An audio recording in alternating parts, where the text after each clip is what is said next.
کرنے والا اللہ، اتارنے والا اللہ. کیا اللہ تعالیٰ قرآن کتابی شکل میں آسمان سے ایک ہی مرتبہ بھیج دیا؟ نہیں. ہاں کیسے اتارا اللہ تعالیٰ؟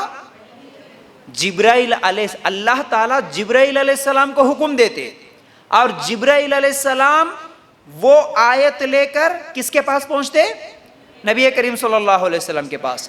تو اور نبی کریم صلی اللہ علیہ وسلم کو پڑھنا لکھنا نہیں آتا تھا، تو نبی بھی قرآن کو لکھے نہیں، نبی بھی پوری کتاب جمع کر کے نہیں رکھے. نبی کیا کرتے؟ صحابہ کو سناتے. اب جو صحابی جس وقت سامنے بیٹھے ہوئے ہوتے یا تو فوراً یاد کر لیتے یا نہیں تو لکھ لیتے. اب اس زمانے میں لکھنے کا جو بھی طریقہ تھا، چمڑوں کے اوپر، ہڈیوں کے اوپر، پتھروں کے اوپر جو بھی لکھنے کا طریقہ تھا، وہ ہر صحابی کے پاس کچھ آیتیں، کچھ سورتیں جو سنے وہ لکھ کے رکھ لیے. اور عربوں کا حافظہ بڑا گہرا تھا، میں بولا تھا اس سے پہلے، بڑا تیز حافظہ عربوں کا ہے نا. تو اس لیے اللہ تعالیٰ نے صحابہ کو چن لیا، عربوں کو اس لیے چن لیا کیونکہ ان کا حافظہ بڑا تیز تھا. میں مثال بھی دیا ایک چھوٹے صحابی کا، نام یاد ہے کسی کو؟ چلیے ٹھیک ہے. وہ صحابی کیا کرے، 6-7 سال، 5-6 سال کی عمر تھی، لیکن صرف راستے سے آنے جانے والوں سے سن کر کتنا قرآن یاد کرے. جب ان کے قبیلے والے سب اسلام قبول کرے تو ان سب کے لیے امام جس کو چنا گیا وہ چھوٹے بچے کو چنا گیا، کیونکہ وہ قرآن سب سے زیادہ یاد کر چکے تھے ان کے قبیلے میں. تو ایسا حافظہ تھا عربوں کا، چھوٹے چھوٹے بچے بھی یاد کر لیتے. ٹھیک ہے. اچھا، قرآن کے حافظے کے تعلق سے انشاءاللہ میں پھر کبھی بتاؤں گا کیسا ان کا اور ہمارے محدثین کا علم تھا، کیسے وہ یاد کرتے تھے، کیسا یاد رکھتے تھے. اللہ کے لیے غور کرنا. تو بہرحال اب یہ قرآن کیسے نازل ہوا یہ آپ لوگوں کو ذہن میں رہے، اس لیے آسان انداز میں بتا رہا ہوں اتارنے. اچھا، اور ایک بات، کیا قرآن پورا کا پورا ایک ہی مرتبہ جبرائیل علیہ السلام لے کے آئے اور پورا کا پورا ایک ہی مرتبہ اللہ کے رسول صلی اللہ علیہ وسلم کو سنائے؟ ایسا نہیں ہوا. کیسا ہوا پھر؟ 23 سال میں ماشاءاللہ 23 ایئرز پورے، تھوڑا تھوڑا کر کے. کیسے؟ جب بھی جو موقع آتا اس موقع کے حساب سے اللہ تعالیٰ اس آیت کو نازل کر دیتا. ٹھیک ہے. جیسا کہ مکہ میں پردہ کرنا فرض نہیں کیا گیا تھا. مکہ میں جب صحابہ تھے 13 سال تھے، لیکن 13 سال میں پردے کا حکم نہیں ہوا. مکہ میں 13 سال تھے، لیکن 13 سال میں نماز 5 ٹائم کی فرض نہیں ہوئی تھی. مکہ میں 13 سال تھے صحابہ، لیکن مکہ میں شراب کے بارے میں بھی حکم نہیں آیا تھا. ایسے کئی حکم ہیں جو مکہ میں نازل نہیں ہوئے. 13 سال لگے، قرآن اترتے گیا، لیکن موقع کے حساب سے، ہر موقع کے حساب سے. ٹھیک ہے. کچھ آیتیں، کچھ سورتیں تھوڑے تھوڑے کر کے اترتے گئے. اچھا، اب جبرائیل علیہ السلام لے کر آتے قرآن کو، پھر اسی طرح اللہ تعالیٰ بھی وحی کے ذریعے سے بھیج دیتا. ٹھیک ہے. نبی کے دل میں کچھ آیتیں اتار دیتا. ٹھیک ہے. اس طرح قرآن اترتا گیا. اب اس قرآن کو اللہ کے رسول صلی اللہ علیہ وسلم صحابہ کو سناتے گئے، صحابہ لکھتے گئے. ٹھیک ہے. اب اس طرح پورا قرآن 23 سال میں مکمل ہو گیا اور اللہ کے رسول صلی اللہ علیہ وسلم کا انتقال بھی ہو گیا. لیکن اللہ کے رسول صلی اللہ علیہ وسلم کے انتقال تک ایک جگہ ایک کتابی شکل میں قرآن موجود نہیں ہے. اور دوسری طرف فتوحات جاری ہے، دشمنوں کے ساتھ جنگ چل رہی ہے، اور ایسی جنگوں میں صحابہ شہید بھی ہو رہے، حافظ قرآن شہید ہو رہے، جن کو پورا قرآن یاد تھا ان کی شہادت ہو رہی ہے. اب ایسے حالات میں ابوبکر صدیق رضی اللہ تعالیٰ عنہ کے سامنے عمر رضی اللہ تعالیٰ عنہ آ کے ریکویسٹ کرنے لگے، بار بار بولنے لگے، آئے ابوبکر قرآن کے مسئلے میں کچھ تو کیجئے، آپ جمع کیجئے، کچھ تو کیجئے. تو ابوبکر صدیق رضی اللہ تعالیٰ عنہ پہلے تو انکار کر دیے، لیکن بعد میں مان گئے، اور اس کے بعد یہ ذمہ داری دی زید بن ثابت رضی اللہ تعالیٰ. اب یہ زید بن ثابت اور دوسرے صحابہ کو لے کر قرآن کو جمع کرنا شروع کرے. اب کیسے قرآن کو جمع ہوا، قرآن کو کیسا جمع کیا گیا؟ دیکھیے، 4 طریقوں سے قرآن کی آیتوں کو تصدیق کرتے تھے. کون؟ زید بن ثابت رضی اللہ تعالیٰ. کیسے؟ پہلا، ایک تو خود حافظ قرآن تھے، زید بن ثابت رضی اللہ تعالیٰ خود حافظ قرآن تھے. اب صحابہ کو بولے، اے صحابہ، تمہارے پاس جو قرآن ہے، جو آیتیں ہیں، جو تم نبی سے سنے قرآن کی آیتیں، جو مصحف لکھے ہوئے ہیں، وہ سب لے کے آؤ میرے پاس. تمہارے پاس جتنے ہیں وہ سب لے کے آؤ. تو پہلے کیا کرتے؟ بولتے اچھا تمہارے پاس قرآن کی آیت ہے، ایک سورت ہے، سناؤ مجھے.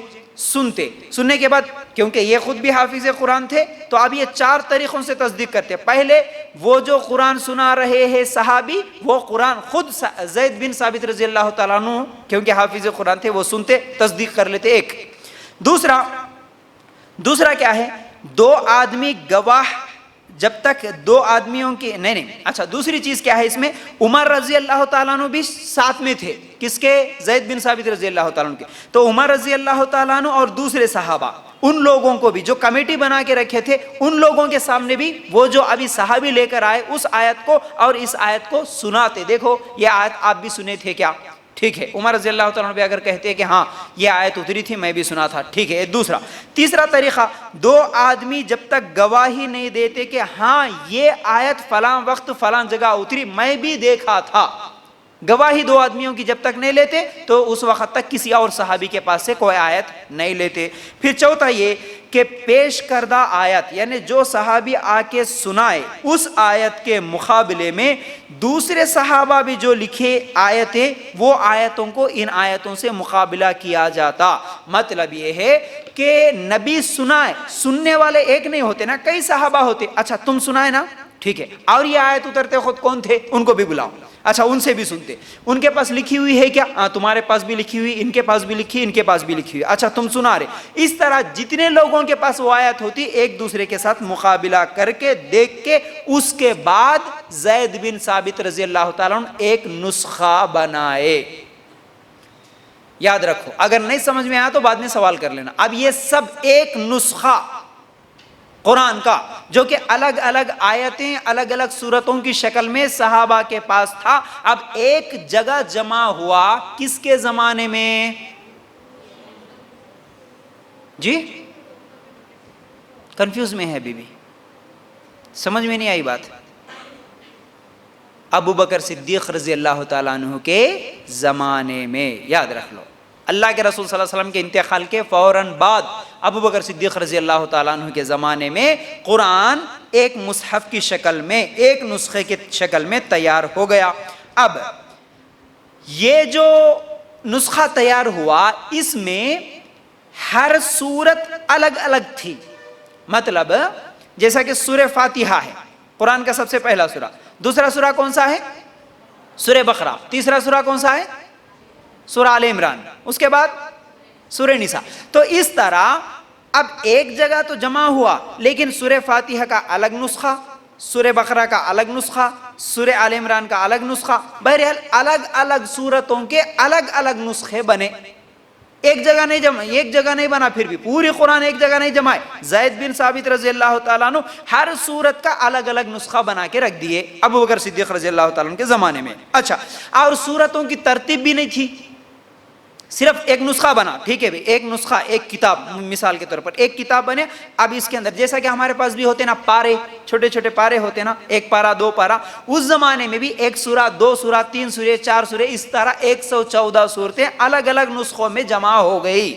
لیکن کون سی پہلے ہیں کون سی بعد میں ہے، پوری ایک جگہ ابھی بھی جمع نہیں ہوا ابو بکر صدیق رضی اللہ تعالیٰ عنہ کے زمانے میں. اچھا، اس کے بعد کیا ہوا؟ یہ جو نسخہ تھا ابو بکر صدیق رضی اللہ تعالیٰ عنہ کے پاس تھا، جو پہلے بنا ابو بکر صدیق رضی اللہ تعالیٰ عنہ کے پاس تھا. ابو بکر صدیق رضی اللہ تعالیٰ عنہ کا انتقال ہوا تو کس کے پاس گیا؟ وہ عمر رضی اللہ تعالیٰ عنہ کے پاس، کیونکہ وہ دوسرے خلیفہ تھے، ان کے پاس تھا. اب جب عمر رضی اللہ تعالیٰ عنہ شہید ہوئے تو وہ نسخہ حفصہ رضی اللہ تعالیٰ عنہ کے پاس تھا. حفصہ رضی اللہ تعالیٰ عنہ کون ہے؟ بولیے. عمر رضی اللہ عنہ کی بیٹی اور کس کی بیوی؟ اللہ کے رسول صلی اللہ علیہ وسلم کی بیوی حفصہ رضی اللہ تعالیٰ عنہ، ان کے پاس یہ نسخہ تھا. ٹھیک ہے، اچھا یاد رکھ لو. اب کیا ہوا؟ 25 سے 35 ہجری میں جہاد کے لیے صحابہ اب مختلف علاقوں کو جانے لگے. صحابہ جب جانے لگے الگ الگ مطلب فتوحات کرتے ہوئے، ہر ایک علاقہ صحابہ کے ہاتھوں میں آتے جا رہا تھا، تو صحابہ اسے الگ الگ قرأتوں میں تلاوت کرنا شروع کرے.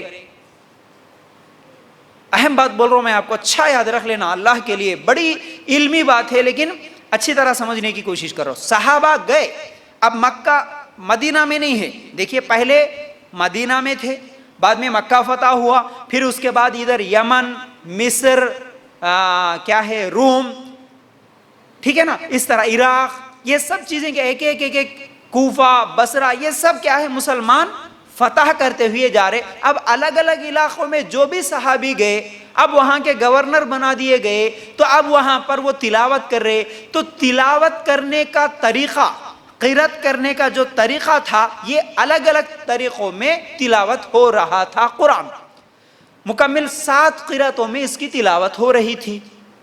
جیسا کہ آج بھی کچھ قاریوں کو آپ سنیں گے تو کیا ہوتا، اپنے کو سننے میں وہ زیر زبر کا فرق ہوتا، کبھی پیش ہوتا وہاں پر، لیکن پڑھنے والے اسے زبر کی طرح پڑھتے ہیں. لیکن کیونکہ یہ سب صحابہ عربی زبان کے ماہر تھے تو مطلب میں، میننگ میں کوئی فرق نہیں ہوتا. جیسا کہ ہم لوگ بھی، اگر ہماری یہاں کی لینگویج اردو ہے، اسی طرح پاکستان کی لینگویج بھی اردو ہے، لیکن بات کرنے کے انداز میں تھوڑے سے حروف الگ ہوتے ہیں. اس کے علاوہ اگر آپ تمل ناڈو جائیں گے، یا نہیں تو ادھر کڑپا جائیں گے، یا نہیں تو یہیں پر ہمارے بنگلور کو جائیں گے، تھوڑا سا اگر آگے چلیں گے، اسٹیٹ بدلیں گے تو بات کرنے کا انداز الگ ہوتا. اردو زبان ہی سب بات کرتے. مہاراشٹر جائیں گے، وہاں کے بامبے لوگوں کی بھی الفاظ الگ ہوتے ہیں، مطلب وہی ہوتا لیکن الفاظ الگ الگ ادا ہوتے ہیں. اسی طرح صحابہ بھی جہاں بھی جا رہے ہیں، قرأت الگ الگ طریقے سے کر رہے ہیں.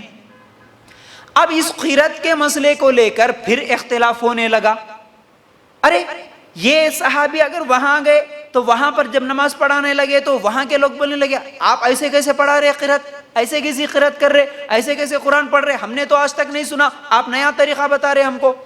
اس طرح صحابہ میں اختلاف ہونے لگا. تو اب کیا ہوا، عثمان رضی اللہ تعالیٰ عنہ نے کیا مشورہ کیا، اور حذیفہ بن یمان رضی اللہ تعالیٰ عنہ آ کے کہتے ہیں کہ اے عثمان، خلیفہ سے بول رہے، اے عثمان، اس سے پہلے کہ یہود و نصارہ کی طرح جیسے وہ لوگ ان کی کتاب کو لے کر آپس میں جھگڑا کر لیے، ویسا جھگڑا ہم آپس میں مسلمانوں کے اندر نہ ہو جائے، اس سے پہلے آپ کچھ تو کیجئے، آپ قرآن کو جمع کیجئے، آپ ایک قرأت پہ لے کے آئیے.